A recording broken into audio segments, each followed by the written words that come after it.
Literally ఇవి చూస్తే నాకు కళ్ళలో అలా నీళ్ళు తిరిగాయనమాట. చాలా ఇన్వెస్ట్ చేశాను దీని మీద. But no use. ఏంటి ఇంతకీ ఎందుకు ఏడుస్తున్నాను అని అనుకుంటున్నారా? చెప్తాను. ఫస్ట్ మీరైతే 300 సబ్స్క్రైబర్స్కి దగ్గరలో ఉన్న మన ఛానల్ని 300 రీచ్ అయ్యేలా చేయండి. అండ్ అలాగే షార్ట్ నచ్చితే లైక్ చేయడం మర్చిపోవద్దే.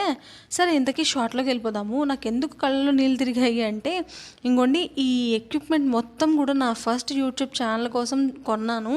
దాని మీద అయితే చాలా ఇన్వెస్ట్ చేశాను. అది మధ్యలోనే స్టాప్ చేయాల్సి వచ్చింది. రీజన్ కూడా మీకు తెలుసు కదా. సో ఇంకా అంతేలే అని లైట్ తీసుకున్నాను. ఈరోజు ఇల్లు సర్దుతుంటే ఇవన్నీ కూడా కనిపించాయి. వీటిని కూడా ఒకసారి తీసేసి క్లీన్ చేసి మళ్ళీ పెట్టేద్దామని చెప్పి ఇంకోండి ఈ ఆరలన్నీ కూడా క్లీన్ చేసేస్తున్నాను.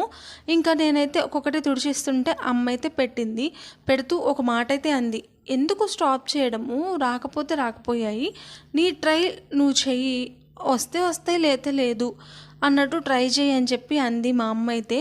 మీరేమంటారు? కమెంట్ చేసేయండి. అంటే స్టార్ట్ చేయొచ్చా లేదా? మీ అభిప్రాయాన్ని కూడా నేను తెలుసుకుందాం అనుకుంటున్నారు. మీరైతే ఏం చెప్తారు? Please comment below. బాయ్.